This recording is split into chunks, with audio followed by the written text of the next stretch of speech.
Saudações a todos. Meu nome é Jamil Banura. Quero, de início, agradecer o convite do Instituto dos Advogados, na pessoa da doutora Liane Bestetti, pela oportunidade e pela lembrança do meu nome para debater esse assunto. Para os que têm dificuldade de me ver, eu sou uma pessoa de pele branca, 56 anos, cabelos negros, um tanto grisalhos, meus olhos são castanhos, estou de camisa e gravata, e ao fundo a fotografia do prédio da Faculdade de Direito da URGS. Gostaria de discutir com vocês algumas preocupações relacionadas à prestação alimentícia e também questões relacionadas ao direito de convivência, tudo isso durante este período de pandemia. É importante partir do pressuposto que ainda nós estamos em pandemia. Ainda nós estamos vivendo essa situação e, portanto, não podemos pensar que tudo está voltando ao normal e, portanto, as questões relativas a alimentos e convivência também deveriam ser tratadas de modo normal, como sempre foram tratadas. Não, nós precisamos efetivamente de alguns cuidados importantes. O primeiro, que diz respeito a alimentos, me parece, a primeira preocupação, está na questão da revisão do valor. Nós temos, por um lado, daquele que precisa receber os alimentos, a diminuição de alguns gastos. Normalmente, as crianças em idade escolar têm nesse período, ou tiveram nesse período, uma suspensão das atividades extra-classe, como atividades de natação, judô e outras atividades também, a própria Kombi escolar e outras despesas. Se essas despesas efetivamente foram suspensas, não há pagamento delas durante esse período, isso tem que ser considerado, sim, no valor possível de redução alimentar. Bom, eu já vou tratar dessa questão da redução temporária ou condicional, mas é importante delimitar que nós estamos vivendo um período de alteração da pensão alimentícia. Então, como vocês sabem, a revisão pode ser feita pelo aumento ou diminuição das necessidades e pelo aumento ou diminuição das possibilidades de pagar. Neste caso, falando em diminuição das necessidades, lembro que justamente por conta da pandemia há uma certa diminuição dessas despesas extras ou extraordinárias, ou despesas até mesmo ordinárias, que nesse período estão suspensas. Muito bem, isso é um fator, sim, de redução. Os alimentos devem servir exclusivamente para as despesas da criança. Não servem de poupança, não servem para guardar dinheiro para um futuro necessário, não, eles servem necessariamente para as despesas e necessidades daquele que recebe os alimentos, no meu exemplo, os filhos. Então, sim, a redução de uma atividade extra-classe, como deu exemplo, judô, balé, qualquer outra atividade que se pagava mensalidade, ou até a Kombi escolar que levava num colégio, que hoje já não é mais presencial, em alguns casos. Então, logicamente, também isso serve como um motivo, fundamento para a redução dos alimentos. A mesma situação se refere às possibilidades de pagar. Aquele que paga alimentos, se não é assalariado, ele poderá ter, dependendo da atividade que exerce, poderá ter diminuição dos seus ganhos. E essa diminuição dos seus ganhos também deve ser considerada. Quero destacar aqui que essa diminuição não pode ser presumida. Não há presunção da diminuição dos ganhos em razão da pandemia, por exemplo, em relação a todos os profissionais liberais, em relação a todos os empresários, enfim, a todos aqueles que não são assalariados. E, efetivamente, não se pode presumir isso. Há necessidade de se demonstrar, porque nós sabemos que algumas atividades, por incrível que pareça, melhoraram até de ganhos nesse período de pandemia. Basta ver a quantidade de pessoas no supermercado, basta ver o movimento das farmácias, basta ver uma série de atividades em que houve ganho de produção, inclusive. Isso, portanto, tem que ser considerado e tem que ser revisto com muita cautela. Não pode simplesmente presumir que houve redução nos ganhos e diminuir os alimentos para todos, aqueles que não são assalariados, como se isso fosse a aplicação clara de uma medida justa. Não, não é. Aquele que alega essa redução tem que demonstrar, tem que comprovar efetivamente essa redução. Bom, então, com a redução dos alimentos, e é justamente essa a preocupação maior nesse período de pandemia, Com a redução de alimentos, como fica as decisões? Elas retroagem, não retroagem? Qual o efeito produzido por essa decisão? Pensem comigo. No caso de uma liminar, de uma ação de alimentos, em que você consegue uma antecipação de tutela e consegue a fixação liminar de alimentos, e essa fixação liminar é contestada no tribunal, e o tribunal, em medida de agravo de instrumento, aumenta esse valor ou altera esse valor, essa alteração feita pelo tribunal altera aquela decisão preliminar. Ora, se a decisão do tribunal altera a decisão liminar, significa que a decisão do tribunal retroage a data daquela decisão liminar. E, portanto, aquele valor alterado pelo tribunal, seja para mais, seja para menos, vai retroagir a data da liminar. E, lógico, vai substituir aquela decisão anterior e vai valer desde a sua prolação, e não desde o momento em que o tribunal julgou, mas desde o momento em que o juiz de primeiro grau prolatou a antecipação de tutela da ação de alimentos. Então, há efeitos retroativos claros. Muito bem, isso não acontece na alteração provisória, transitória ou condicional. Quer dizer, tanto o juiz de primeiro grau como o tribunal podem, em razão da pandemia, em razão das condições especiais que nós estamos passando, alterar, sem efeitos retroativos, a fixação alimentar, alterar para mais ou para menos, a nossa preocupação é uma alteração que reduza o pensionamento, fixando nessa redução uma condicionante, até mesmo um termo certo. Eu prefiro até que seja um termo. A diferença entre condição e termo, vocês recordam, né? A condição seria uma condição incerta, futura e incerta, como, por exemplo, até que não exista mais a pandemia, ou até que seja solucionada a pandemia, ou até que exista a bandeira vermelha, ou até que exista a bandeira verde, enfim, esse tipo de condicionamento é correto, mas vai causar muita confusão na hora da execução, uma eventual execução de alimentos, uma eventual cobrança desses alimentos. Então, o melhor é um termo certo, ainda que esse termo tenha que ser renovado a cada período. Então, o juiz deverá, no meu entender, fixar um valor alimentar condicionado ou a termo, sem efeitos retroativos. Eu, na minha opinião, creio que o melhor seria fixar uma pensão alimentícia a termo certo. Portanto, o juiz diria isso. Os valores, por exemplo, uma pessoa paga 3 salários mínimos, os valores de alimentos passarão a 1,5 salário mínimo até o dia 30 de dezembro, ou até o dia 15 de dezembro, ou até 1º de janeiro.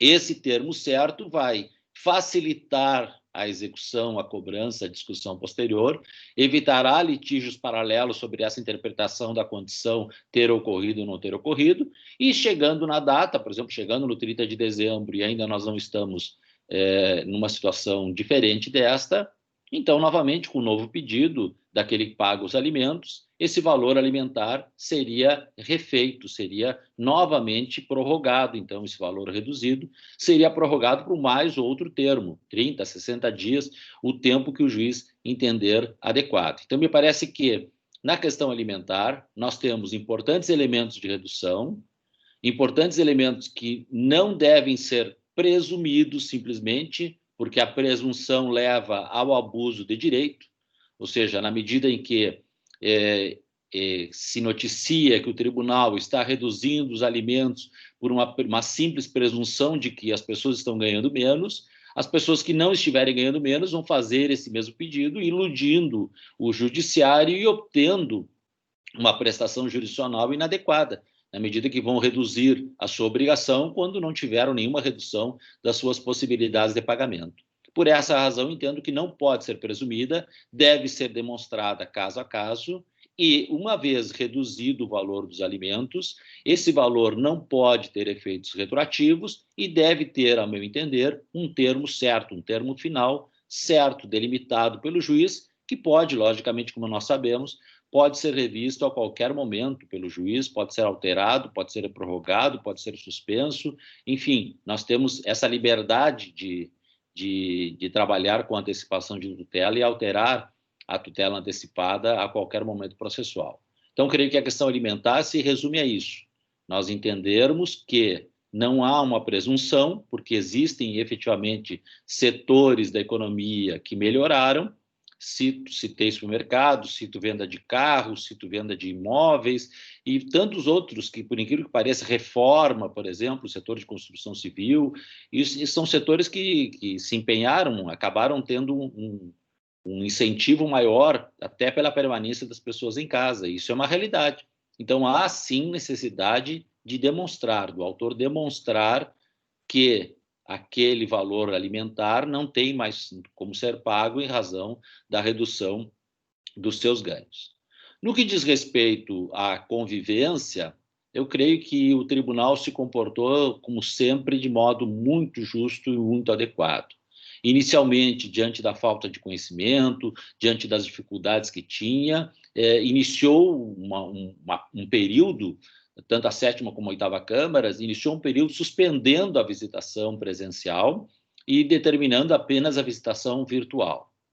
Bom, foi um modelo que se tinha para resolver, não se tinha outra alternativa, nós estamos diante de uma situação inédita, uma situação nova, em que não tínhamos como resolver de outra maneira, e logicamente que a maneira mais adequada que o tribunal entendeu foi garantir cautelarmente a segurança e a saúde de todos. Por isso, suspendeu as visitações, a convivência, o exercício da convivência, e determinou convivências virtuais. Bom, a convivência virtual não é tão simples assim, especialmente quando nós estamos tratando de crianças muito pequenas. Elas não ficam na frente do celular ou na frente do computador o tempo todo interagindo com aquele que precisa conviver com a criança, com aquele outro genitor. Não ficam. E nós acabamos descobrindo isso pela própria experiência, não sabíamos disso, e a execução desse modelo acabou tornando enfadonha essa convivência, cansativa essa convivência, e acabamos recuando um pouco em algumas situações, porque isso me parece também precisa de adaptação como qualquer novidade.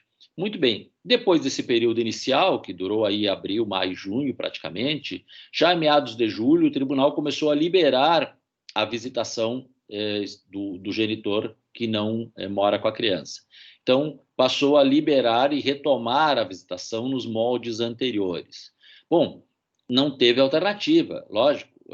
As próprias crianças queriam conviver com outro genitor, as próprias crianças queriam ter esse contato físico, sentiam necessidade desse contato físico, e a única forma de que se conseguiu foi realmente, com todas as cautelas e todos os cuidados, retomar essa convivência com aquele genitor que não vive com a criança. Bom, disso resultou novamente abuso de direito. Então, resultou um exercício de inúmeras ações que tentaram suspender a visitação, que já eram pretensões antigas, com base na pandemia, com base nas questões relacionadas à própria o próprio risco, né? Às vezes, por exemplo, aquela criança mora numa casa onde tem pessoas mais idosas ou pessoas em grupo de risco e, logicamente, as cautelas são necessárias. Bom, nós temos que lembrar sempre, isso é fundamental,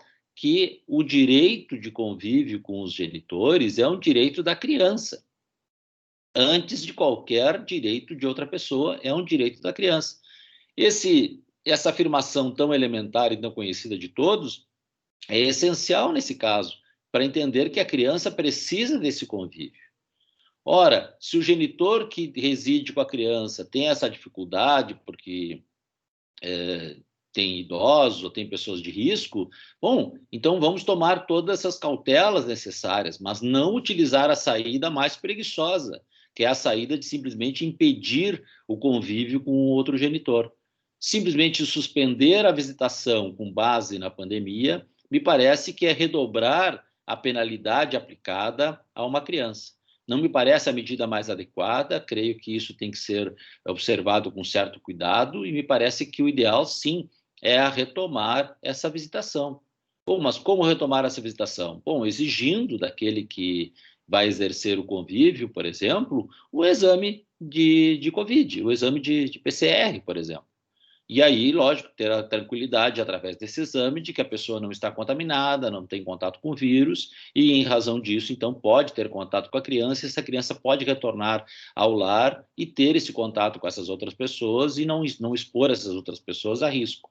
A exigência de um exame desses é muito mais fácil, muito mais rápido e muito mais barato, né, do ponto de vista emocional e afetivo, do que simplesmente impedir o contato físico desse genitor que não tem a residência com essa criança. Então, os cuidados, lógico, são necessários, mas não podem servir nem para abuso de direito e nem para impedimento do exercício de visitas. Então, nós temos que pensar que esse direito tem que ser exercido de uma ou de outra forma. Nós estamos perdidos em relação a essa situação nova, é verdade, mas isso não impede de nós pensarmos em alternativas, testarmos essas alternativas, como fizemos com a visitação, e além de testarmos essas alternativas, lógico, modificarmos e adaptarmos segundo o critério e segundo a resposta que se tem. Então, em resumo, não creio que a visitação virtual possa ser aplicada para crianças muito pequenas. É difícil submeter essas crianças a um contato diário ou periódico por um celular ou por um computador durante 1 hora, durante meia hora. É muito enfadonho e muito difícil manter a atenção da criança ligada a um aparelho desses, apenas conversando ou tentando interagir com o genitor. Então, me parece que a alternativa, sim, é a retomada, e fez muito bem o tribunal, a retomada das visitações presenciais com algumas exigências. Entre elas, o próprio exame de Covid. Quer dizer, por que não exigir daquele genitor que quer conviver com a criança a demonstração clara de que não está exposto a esse risco e não vai expor os demais a esse risco? Com essa demonstração, lógico, nós teremos, então, tranquilidade para o exercício das visitas. O que nós temos que entender, para concluir, é que a animosidade existente entre os pais não pode ser razão ou motivo para impedir o exercício do direito da criança. Quer dizer, o exercício do direito de convivência é da criança. E se esse exercício vai ser impedido pela briga dos pais, então nós estaremos penalizando duplamente a criança nessa circunstância. Ora, quando há animosidade, quando há beligerância, quando há discussões e brigas entre os pais, é justamente por isso que se busca o Estado. Por isso que aí vem a função do Estado. Justamente o Estado vem para apaziguar esses ânimos, para resolver essas questões. E a melhor maneira de eliminar completamente o abuso de direito e a beligerância é a posição firme do tribunal, fixando, esclarecendo e determinando o que deve ser feito, como fez recentemente, então, em relação especialmente à convivência. Meus caros, para terminar, eu quero lembrar só que esses debates são importantes, até porque a partir deles a gente pode construir novas ideias e novas soluções, e quero encerrar aí com uma tradução livre de um pensamento de Michel Serres, que diz o seguinte, que se você tem um pão e eu tenho 1 euro, e eu vou e compro o seu pão, eu vou ficar com o pão e você vai ficar com 1 euro. E isso é um equilíbrio, um intercâmbio perfeito. Mas se você tem um soneto, um teorema de Pitágoras, e eu não tenho nada, e você me ensina, ao final desse intercâmbio, eu vou também ter o soneto, também vou ter o teorema, e você vai também conservar o seu conhecimento. No primeiro caso, há um equilíbrio, e isso se chama mercancia. E no segundo, há um crescimento, e isso se chama cultura. Muito obrigado pela atenção de todos.